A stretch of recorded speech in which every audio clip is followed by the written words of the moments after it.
Pai, em nome do Teu Filho amado Jesus Cristo, que a palavra que o Senhor colocou no coração do Seu Filho Elias, Senhor, venha cumprir o propósito para o qual foi designada. Senhor, nós nos expomos à Tua palavra, Senhor, porque nós sabemos, Deus, que ela tem o poder de nos lavar e de nos purificar. Usa a boca do Teu Filho como instrumento da Tua boa vontade, Deus. É o que te pedimos nessa tarde. Em nome de Jesus, amém. Amém. Glória a Deus. Graça e paz, amém, irmãos. Glória a Deus. Diga glória a Deus. Ainda tem fome, ainda tem lenha? É isso aí.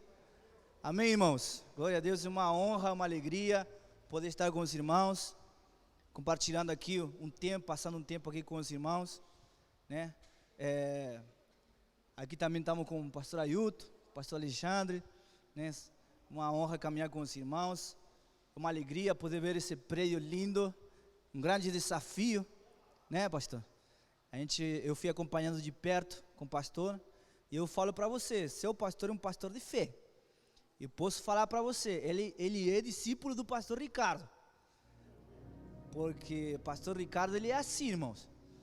Você vai entender um pouco o seu pastor, porque meu pastor é assim. Quando nós fomos lá para o novo prédio, o prédio maior que nós estamos agora, o pastor nos reuniu, né? O pastor Ricardo falou, vai ser assim, vai ser um desafio muito grande, vocês estão comigo? A gente estava sempre com ele, né? Mas os desafios foram grandes, foram muito grandes, ao ponto de que a gente ficava espantado, né, com a fé do pastor Ricardo, porque uma das grandes obras que ele fez foi na pandemia, no meio da pandemia. E quando ele falou para a gente, irmãos, estou precisando comprar 1000 cadeiras, reformar as salas, era uma obra gigantesca, e ainda ele queria fazer isso na pandemia. Quando ele falou para a gente, eu vou lançar o desafio aos irmãos, e os irmãos vão abençoar, os irmãos vão doar esse dinheiro. Pastor, vou falar para o senhor, nós falamos para o pastor Ricardo, estamos com você, mas no coração falar, será que vai dar certo? Será que os irmãos vão abençoar? Porque muita gente não estava trabalhando, e um grande desafio. Isso que nós falamos, nós oramos, falamos em fé. E vou falar para os irmãos, uma das maiores obras que nós fizemos lá naquele prédio foi na pandemia. Os irmãos doaram as cadeiras, veio muita doação, nós fomos muito abençoados. E eu creio que isso tudo é a recompensa da fé do nosso líder. Amém? Então esse é o líder que vocês também têm. O pastor Ricardo também tem essa liderança aqui. Eu fico feliz de fazer parte dessa obra, de caminhar com homens de Deus, com o Vitor também, homens de Deus que inspiram a gente, né? E eu creio que vocês vão longe. Amém, irmãos? Você crê nisso? E falando disso, eu queria compartilhar uma palavra que eu coloquei de título: Jesus te chama a acelerar. Amém? Jesus te chama a acelerar. E eu queria que você abra a sua Bíblia no livro de Marcos, capítulo 3, versículo 1 ao 6. Eu queria compartilhar com vocês sobre a história de Jesus. A história de Jesus com o homem da mão ressequida. Amém? E eu tenho umas coisas que nós podemos aprender aqui, de quando Jesus te chama a acelerar. Vamos lá? Diz assim: de novo entrou Jesus na sinagoga, e estava ali um homem que tinha ressequida uma das mãos, e estavam observando a Jesus para ver se o curaria em dia de sábado, a fim de o acusarem. E disse Jesus ao homem da mão ressequida: vem para o meio. Versículo 4. Então lhe perguntou: é lícito nos sábados fazer o bem ou fazer o mal, salvar a vida ou tirá-la? Mas eles ficaram em silêncio, olhando-os ao redor, indignado e conduído com a dureza do seu coração, disse ao homem: estenda a mão. Estendeu a mão e lhe foi restaurada. Retirando-se os fariseus, conspiravam logo com os herodianos contra ele, e como lhe tirariam a vida. Amém, irmãos? Irmãos, essa história é uma das histórias da Bíblia que eu mais gosto. Por quê? Porque aqueles fariseus, aqueles herodianos também que estavam junto com os fariseus, eles estavam tentando dar um golpe em Jesus.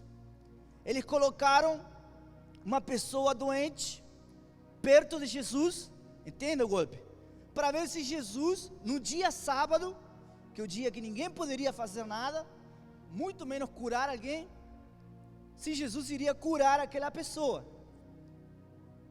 E Jesus, claro, porque Jesus, além dele ser Jesus, ele ia aproveitar esse momento para confrontar o coração deles.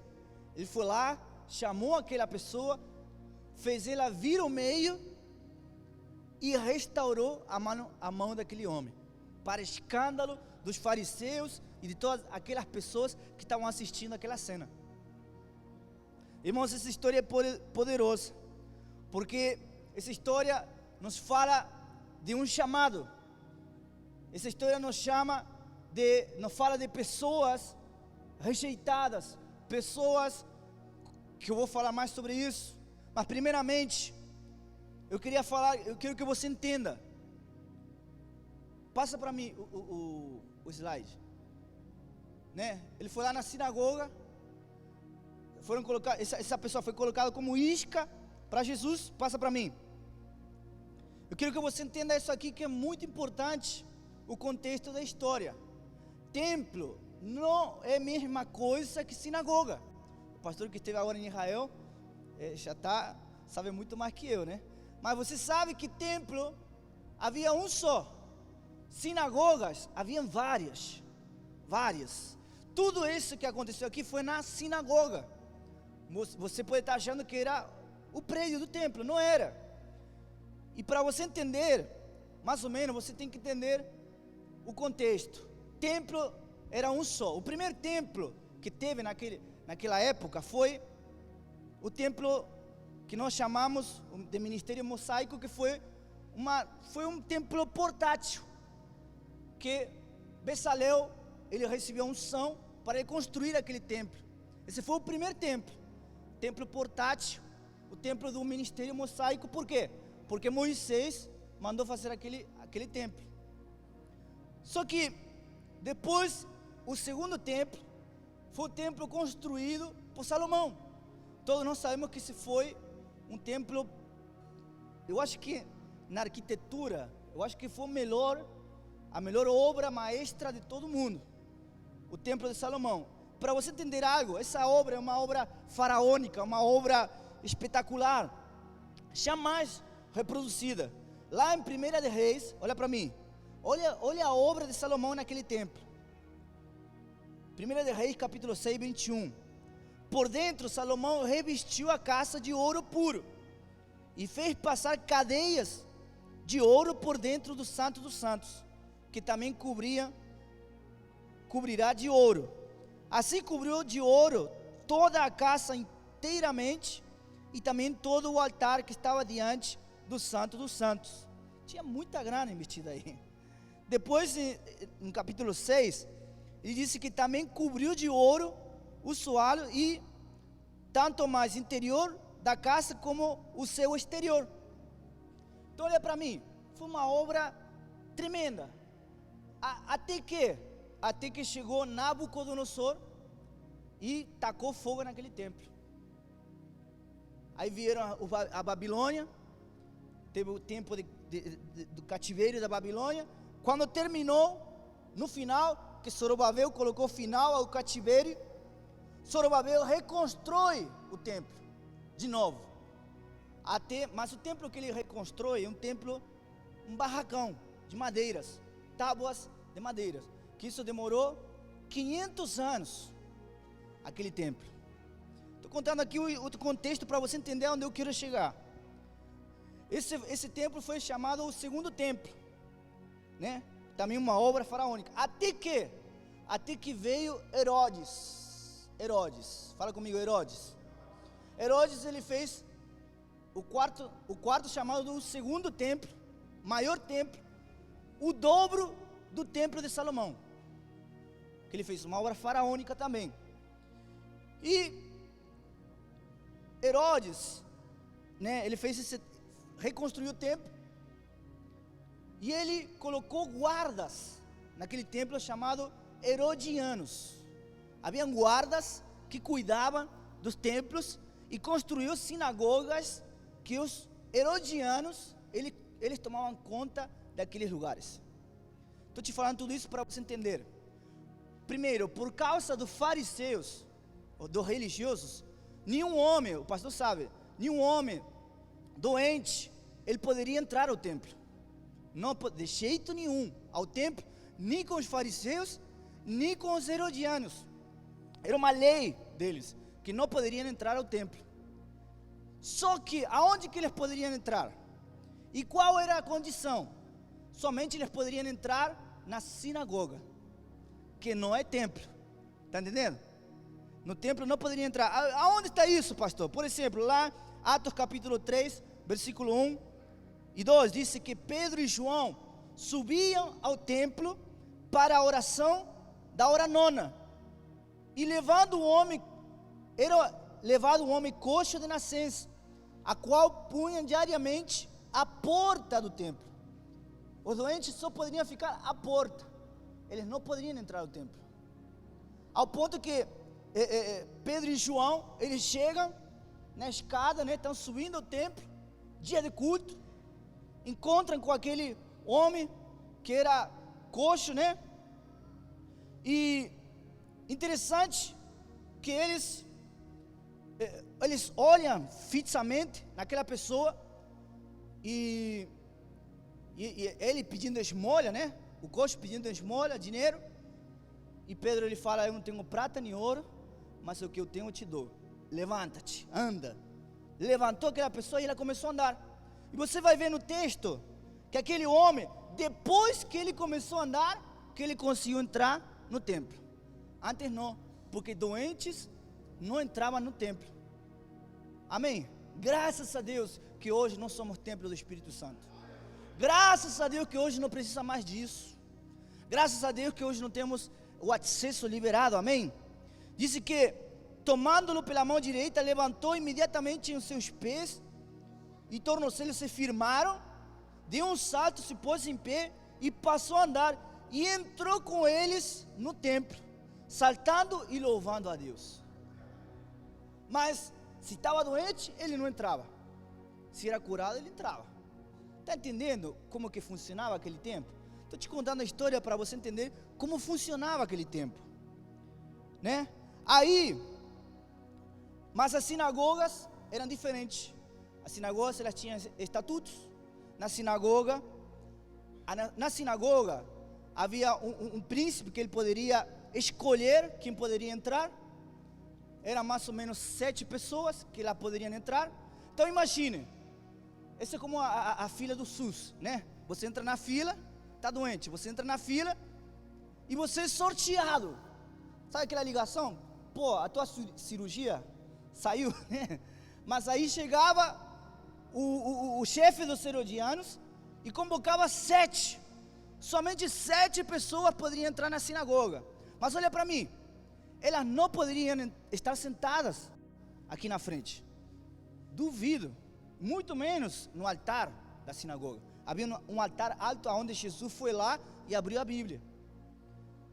Aquelas pessoas doentes, entre eles, esse homem da mão ressequida, eles estavam no canto. Não somente no canto, no chão. Entendeu? Eles não poderiam misturar-se no meio das pessoas. E aí, o mais interessante da história, né? Que eles colocam aquela pessoa de frente para Jesus, para ver se Jesus caía no golpe. Só que com Jesus não tem golpe. Com Jesus tem milagres. Amém? E Jesus aproveitou aquele momento para dar uma demonstração do poder de Deus. Amém? E não vai ser diferente na sua vida. Amém? Então naquela sinagoga só poderiam entrar os autorizados. Naquele dia, aquele homem da mão ressequida foi abençoado por Deus. E abençoado pelos herodianos, para ele poder estar naquele lugar. Amém, irmãos? E por isso, então aqui nós podemos ver, a partir de agora, eu quero falar algumas coisas, alguns posicionamentos que você precisa tomar para você acelerar na tua vida. Nós vamos aprender agora o que Jesus te chama a fazer nesse tempo. Em primeiro lugar, fala comigo assim: ponha-se de pé. Em primeiro lugar, Jesus falou para aquele homem: ponha-se de pé. Irmãos, quando todos estavam pensando que Jesus não tinha visto aquele homem. E outra coisa, quando alguém mandava levantar alguma pessoa como essa, doente, quando ele mandava levantar, era para ele ir embora.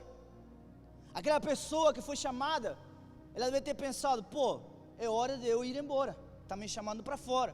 Só que não, Jesus escolheu aquele homem para curar aquele homem aquele dia. E ele fala: põe-te em pé.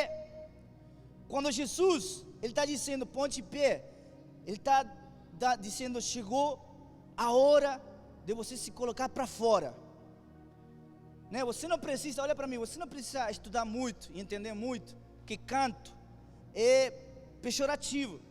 Canto é, por exemplo, na escola, não sei se aconteceu isso com você, na minha época, há muito tempo, a professora, quando você aprontava, ela te mandava para o canto. E ela mandava, você aprontava feio, quando era criança, você tinha que ficar no canto, olhando para a parede. Eu já passei por isso. Era muito ativado. E imagine a sua ação depois, né? Na escola, você ir para o canto era o pior. Na verdade, alguém que te joga para o canto, é um lugar de desprezo, abandono. Canto não é um lugar, e muito menos canto e chão, nem cadeiras ele tinha. Eles ainda ficavam no chão. Entende, irmãos, o que eu quero falar nessa noite? Fala para Deus, fala do teu coração, porque, irmãos, muitos de nós estávamos nessa posição. Fora de Deus, nós estávamos no canto e no chão. Ninguém tinha perspectiva de nós. Ninguém olhava para nós. Só Jesus pode olhar para alguém como eu e você. Só Jesus, ele pode acreditar em que a sua obra pode ser feita com eu e você. Só Ele mesmo. E, irmãos, Jesus fala para ele: vem, ponte em pé. E ele de um salto, né? Em outras palavras, Jesus está falando: você tem que sair dessa vida de canto e de chão, desse nível de vida baixo, desse nível de vida de não se envolver na comunidade, de não poder servir na sinagoga. Hoje, Jesus estava falando para ele: hoje eu ponho um fim nessa vida de canto na tua vida. Hoje você vai hoje você vai acelerar. Amém? Olha para mim, canto, fala comigo, é lugar de gente paralisada. Chão é lugar de gente que não tem perspectiva. É isso que estava vivendo aquele homem. Canto é lugar de gente que está paralisada na vida. Chão é lugar de gente que não tem perspectiva de vida, que não tem os sonhos. Eu sei que o Yuri falou aqui agora há pouco de sonhos, né? O Yuri falou de sonhos agora há pouco. Então, chão é lugar de gente que não tem sonhos, que não tem perspectivas. Amém? E Jesus está dizendo para aquele homem: eu tenho um chamado para você, um chamado para uma vida superior, para um estilo de vida maior, mais elevado, né? Um second floor. É hora de sair do canto, é hora de sair do chão. É isso que Jesus está falando. Amém, irmãos? Quem recebe isso na sua vida? Jesus hoje está te chamando. Hoje o Senhor está dizendo para você: levante-se, coloque-se em pé. É interessante na Bíblia, quando Jesus chamou Ezequiel, olha isso aqui é poderoso. Jesus chama Ezequiel, a Bíblia diz que ele viu a glória do Senhor, e ele caiu por terra, ele se desmontou. E quando ele estava no chão, olha o que o Senhor fala para Ezequiel. Ezequiel capítulo 2, versículo 1. Esta voz me disse: filho do homem, ponte em pé, e falarei contigo. Olha para mim, colocar-se em pé, também fala de posicionamento. O Senhor Jesus está te chamando, nessa tarde, a você tomar um posicionamento na sua vida. O Senhor Jesus está te chamando nessa tarde a se aprumar em Deus, se firmar em Deus. O Senhor Jesus não gosta de gente molenga. O Senhor Jesus não gosta de gente que não tem posicionamento na vida. Ou você é ou você não é. Ou você serve ou você não serve. Ou você aceita o chamado ou não aceita. Quem está entendendo o que eu quero falar? O Senhor Jesus está falando nesse texto aqui: se coloque em pé, se afirme, se aprume, coloque seu cinto, né? Ajeite sua vida. E Deus trouxe aqui a você para tirar dessa vida de canto, essa vida de chão. Você não pode ficar mais nas margens, tem que se levantar e tem que se posicionar. Amém, irmãos? Olha quanta coisa. Você fala: ah, pastor, mas Jesus não fala tudo isso. Mas só com ele falar para ele, ponte em pé, ele já está falando muita coisa. A Bíblia disse que somente com esse posicionamento, irmãos, aquele homem mudou de vida para sempre. Então por isso que nós precisamos entender a palavra de Deus.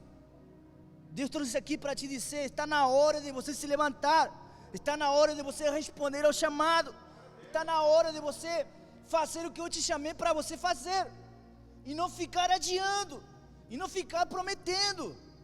Amém, irmãos?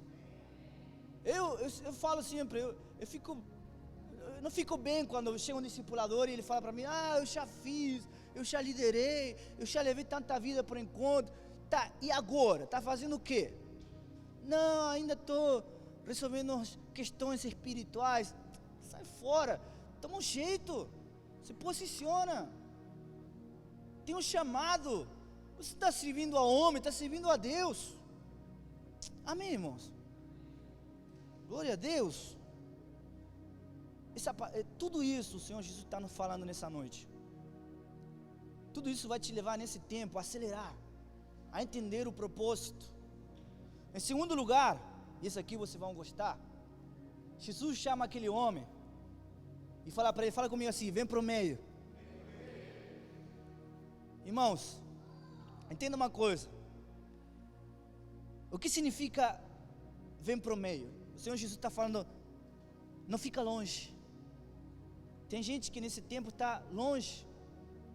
Estou falando longe porque a presença não pode sair de você. Está insensível à voz de Deus. Não ouve Deus. Está frio espiritualmente.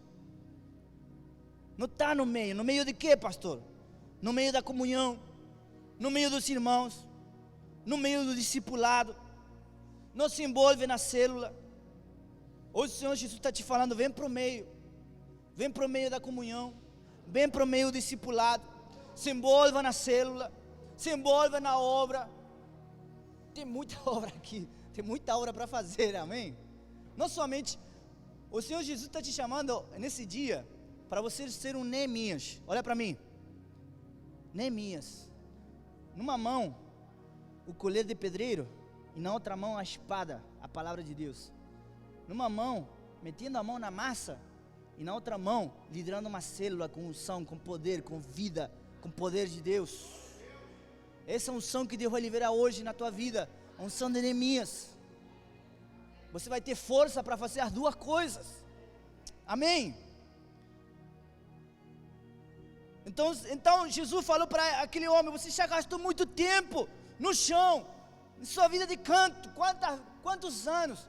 Eu falo para vocês, quando eu tinha 15 anos, eu nasci criado na vida da igreja, filho de pastor. Mas sabe que como filho de pastor Não foi fácil, pelo menos para mim. Com 15 anos, eu um dia cheguei para meu pai: pai, não vou mais para a igreja. Eu me afastei das coisas de Deus. Fiquei 5 anos com vida de canto, 5 anos com vida de chão, 5 anos sem propósito, 5 anos rodando na vida, rodando, sempre a mesma coisa, sempre o mesmo problema, sempre o mesmo vício, sempre a mesma coisa. Até que um dia eu tomei posicionamento na minha vida. Até que um dia eu entendi que tinha que responder ao chamado, que não tinha para onde correr. Amém, irmãos? E esse homem aqui tinha muito tempo de vida de chão, de vida de canto. E ele fala: é hora de você vir para o meio da oração, para o meio do louvor, para o meio da liderança, para o meio daqueles que estão fazendo a obra. Jesus pegou aquele homem, falou, porque irmãos, chamou para o meio, ele já estava no lugar. Só que Jesus, ele estava numa plataforma, pregando a palavra. E falou: vem para cá. Levou para outro nível, para o lado dele. Sabe por que Jesus te quer do lado dele? Porque em tudo, Jesus está no meio. Se você olhar lá para o Gólgota, onde estavam as 3 cruzes, a cruz de Jesus estava onde? No meio. O apóstolo João, ele teve uma visão do céu se abriram, ele vê o trono branco, Jesus no meio. A Trindade, Pai, Filho, Espírito Santo, sempre está no meio. Onde ele fala: onde estiverem 2 ou 3 reunidos no meu nome, eu estou no meio deles.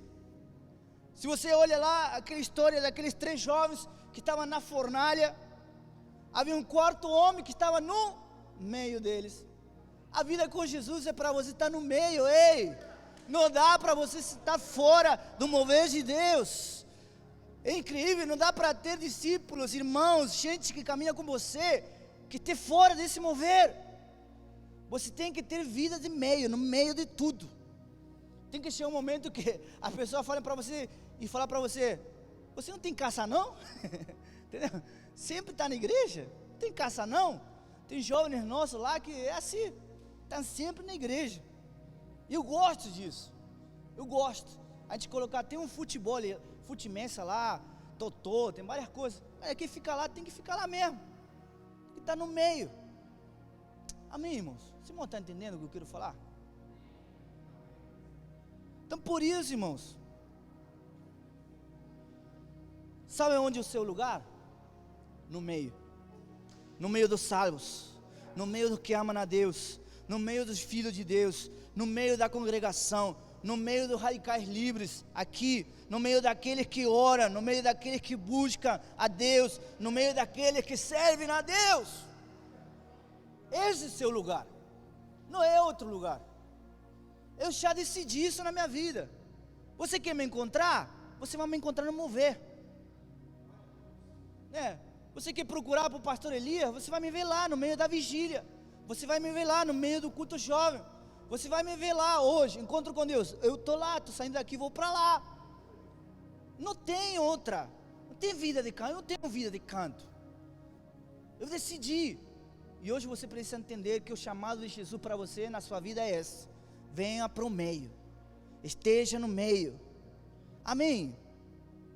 É isso que quer fazer Jesus com você: tirar você do canto, do chão, e levar a um lugar mais elevado. Amém, irmãos? Quando ele chama, e a outro nível, né, que Jesus chama para ele subir, vem para o meio, ele chama, vem comigo. Jesus está levando ele a outro nível, e isso fala de crescimento. Olha para mim, de todo o coração, está na hora de crescer, está na hora de subir, está na hora de que as pessoas olhem para você e vejam Jesus na tua face. Como olhavam para os discípulos e falam: esse aí caminhou com Jesus, esse aí fala igual que Jesus. Sabe por quê? Falavam e tinham aparência igual que Jesus, porque estava no meio, tinha vida de meio. Você tem que falar igual que o seu pastor, você tem que falar igual que o seu líder. Ah, pastor, é para eu ser um papagaio?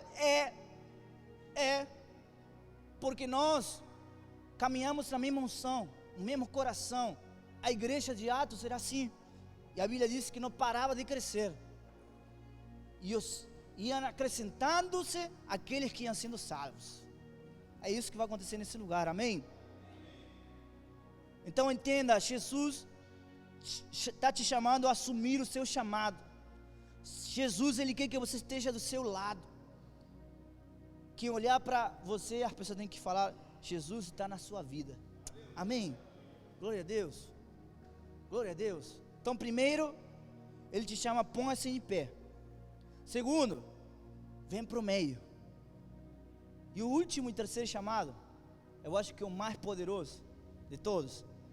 Ele fala, estenda a mão. Estenda a mão.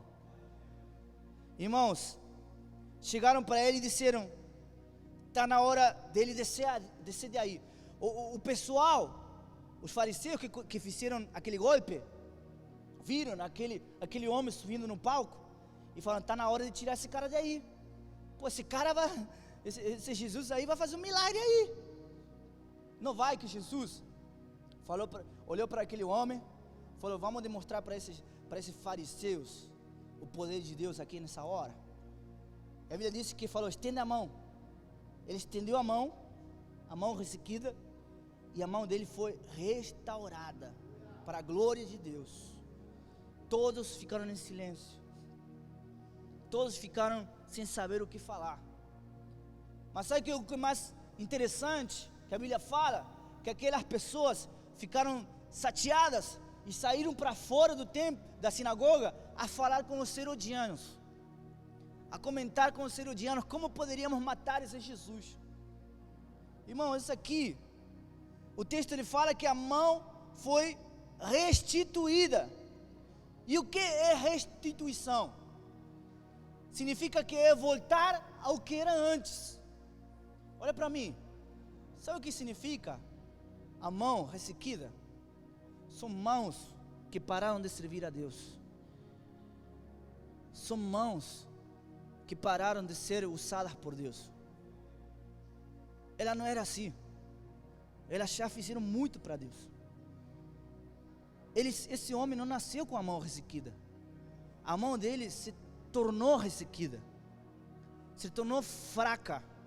A Bíblia diz que perdeu musculação. Isso fala de pessoas que perdem o sustento de servir a Deus, pessoas que perdem o amor de servir a Deus, pessoas que vivem do passado. Eu já fiz, eu já levei, eu já curei. Tá, e agora? Mãos ressequidas, mãos que não servem a Deus. E o que o Senhor está querendo, mãos que são atrofiadas.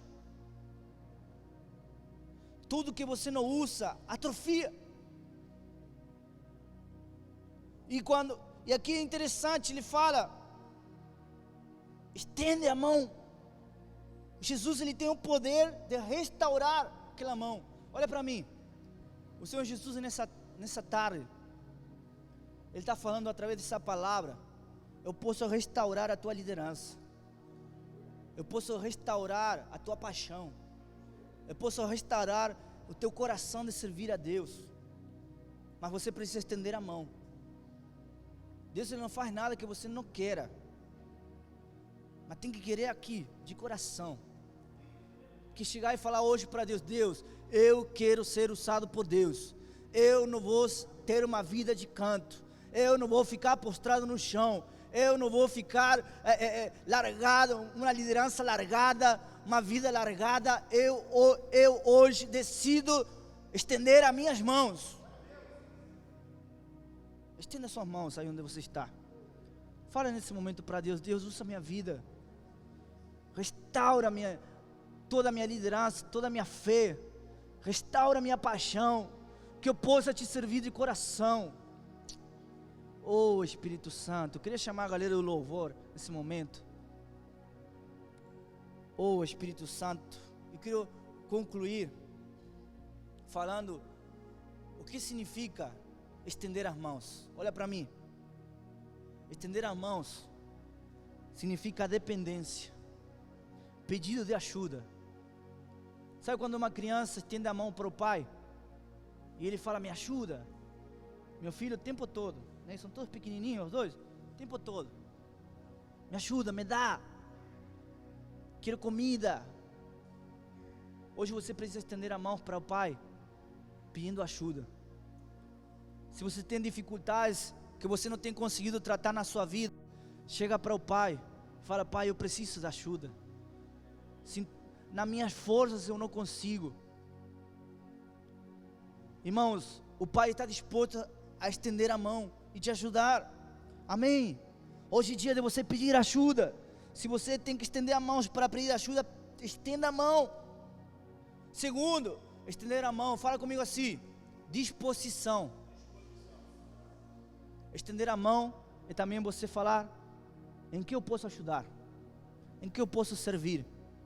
O que eu posso fazer, pastor? Victor, em que eu posso te servir? Pastor Alexandre, o que tem para fazer? Qual que é a célula que tem para abrir? Estender as mãos é você falar, eis-me aqui, envia-me a mim. Amém, irmãos? Quem está entendendo o que eu quero falar? Tem muitas células para abrir. Você tem que estender a mão nessa tarde, para você falar para Deus, Deus, eu estou aqui, disposto. E estender a mão também significa, fala comigo assim, rendição. Tem que chegar um momento na tua vida, de você chegar diante de Deus, e falar para Deus, eu me rendo à tua vontade, eu me rendo ao teu amor, eu me rendo ao teu propósito. Tem que chegar um momento na tua vida. Você acha que a gente é pastor, mas sabe qual é o segredo da gente continuar no ministério? É porque o tempo todo nós estamos rendendo à vontade de Deus. A vontade de Deus não é a nossa vontade. A vontade de Deus não é o que eu desejo. A maioria das vezes não é o que eu desejo. E tem que chegar um momento na tua vida que você tem que falar para Deus, eu me rendo. Vou parar de fugir. Vou parar de me esconder. Vou parar de evitar o teu propósito. Hoje o Senhor está te falando. Tem muita gente que está fugindo do chamado de Deus. Tem muita gente que está parando de aceitar o chamado de Deus. Ah, pastor, está demorando demais. Mas resiste, persevera. Ah, pastor, mas é pesado demais essa obra para mim. Pois é, porque não é uma obra feita na força do braço. É uma obra sobrenatural. É uma obra que precisa de Deus. Jesus na tua vida. Na força do braço a gente não faz nada. Se cansa. Quem está entendendo o que eu quero falar? Ponga assim, fique em pé. Ponga-se de pé. Aprume-se no lugar onde você está. Coloque a mão no seu coração.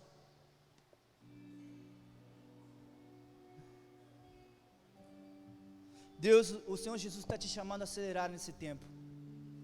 Para você acelerar na tua vida, para você entender esse novo ciclo que estamos, esse novo semestre, que você vai viver uma aceleração sim, na tua vida. Você vai entrar num novo nível sim. Você precisa se aprumar, precisa se afirmar em Deus, precisa se colocar em pé. Porque é Ele que está te chamando, não é o pastor Elias que está te chamando não. É o Senhor que está te chamando nessa tarde. Segundo, o Senhor está te chamando, fica no meio da comunhão, fica no meio dos irmãos, persevera. Ah, pastor, mas tem gente que é problemática, mas é a igreja. Você precisa amar, como um dia você também foi problemático. Amém, irmãos? Ame a igreja, ame o lugar onde o Senhor te colocou. É ali que você vai florescer, é ali que você vai criar raízes. É aí que você vai ser abençoado. E por último, levante suas mãos. É sinal de pedir ajuda nessa noite, nessa tarde. Fala para Ele: Deus, eu preciso da Tua força. Fala para Ele: Deus, eu preciso da Tua ajuda. Eu preciso de me render diante de Ti. Eu preciso do Teu amor a cada dia na minha vida. Eu preciso da Tua graça, do Teu amor. Oh, Senhor Jesus, sem Teu poder, sem Tua graça, não somos nada. Não vamos a nenhum lugar. Não avançamos.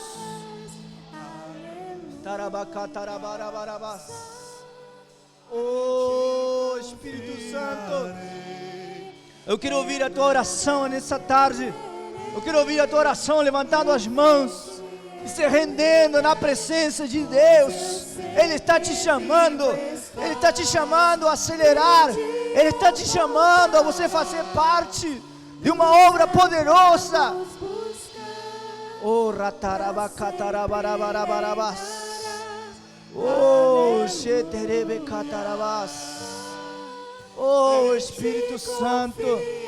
Espírito Santo. Oh, Espírito Santo.